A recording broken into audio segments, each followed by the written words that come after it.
Welcome to the fourth episode of Season 1 of the Metallica Re-Remastered series. Today we're going to be taking an in-depth look at the fourth song off Metallica's first album, Kill 'Em All, Jump in the Fire. Written by James Hetfield, Lars Ulrich, and Dave Mustaine, Jump in the Fire was the second single off Kill 'Em All after Whiplash, and it was also an EP that I had on cassette as a kid, which featured Seek and Destroy and Phantom Lord as live tracks that were really studio tracks with an audience track overdubbed to sound live. Let's just get there. The cymbals on this song, they don't sound good. I don't know if they were mic'd poorly, recorded poorly, mixed poorly. Maybe Lars had a difficult time getting through the song and they re-recorded on the same tape, causing quality degradation. For whatever reason, the cymbals sounded like that before I got my hands on this track and enhanced the bass, so don't blame me, thank you. While we're talking about the drums, born in Denmark, December 26, 1963, Lars Ulrich was the son and grandson of two Danish tennis legends. The Ulrich family relocated to the United States when Lars was 16 years old. Lars grew up training to be a tennis player, but at some point in his life he realized he wanted to be a drummer. Upon meeting James Hetfield, the rest was, as they say, history. Lars has taken a lot of unfair flack, in my opinion, over the years for his drumming skills. Is he Neil Peart? No, he is not. But he has some of the most awesome accents, reminiscent of Keith Moon, that you'll hear in any metal song, or any rock song for that matter. Lars invents accents when he wants to, and that makes him Lars. Also, when the band had no management, Lars got them shows. Lars met with people. Lars shook hands. Lars made it happen when they were nobody. And much later in the band's career, when the Napster controversy happened, people hated what Lars had to say about that, and they hated him for saying it, but he was on the right side of history. Music should not be free. Musicians used to be able to live off their album sales. It's not like that anymore. And before we go into the library, I'd like to say that I'm using Sonar Professional. It has since been replaced with Cakewalk, which is now free. Sonar was $20 a month for 2 years and you own it. I don't want to change over to Cakewalk until this project is done because I've got a lot of things, a lot of moving parts that I don't want to lose if anything was to go wrong. Not that it would. Okay, song 0104 would be Jump in the Fire, and that is right here.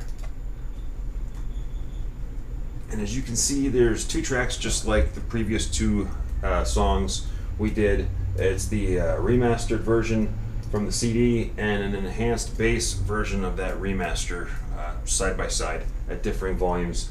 -4 decibels for the enhanced and -2, which for the remaster itself is the standard that I have it set at so that everything's consistent.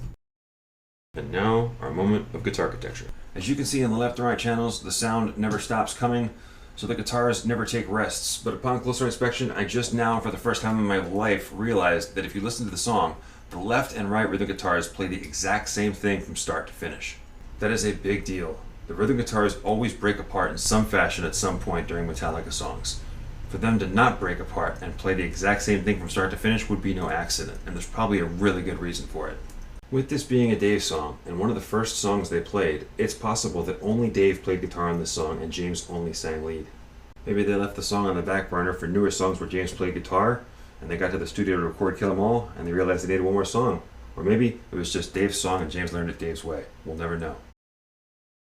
And like before, I'm going to be playing the song with the enhanced track muted and unmuted in certain spots to show the difference in sound with or without the enhanced bass track in shorter than 5-second increments to stay within the fair use thing on YouTube and to not get a copyright claim, because while I understand getting a copyright claim on the re-remastered songs themselves, that is Metallica's music, these videos are mine, and I'd like to keep it that way.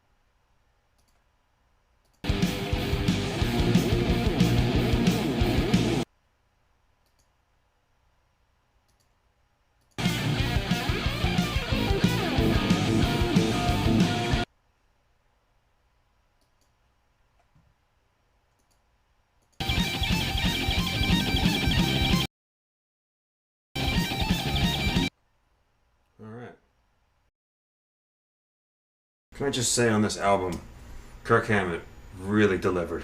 This, if anyone on the album deserves Artist of the Album, it would be Kirk. And now it's time for the in-album Lifeline segment brought to you by, as always, Fresh Produce, not the brand, the concept, eat your fruits and veggies.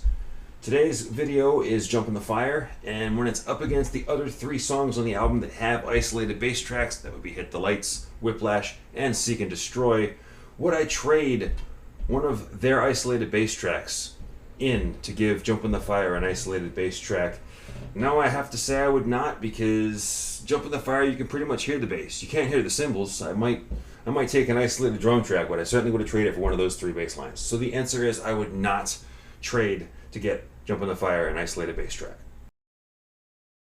Episode 4, Jump in the Fire, is done. Jump in the Fire Re-Remastered is next, followed by Episode 5 for Anesthesia Pulling Teeth. Thank you for watching. Please like and subscribe. This is the Metallica Re-Remastered series. Stay tuned for more. If you wish to support the series, please check out the link in the description down below. Thank you. And when the time...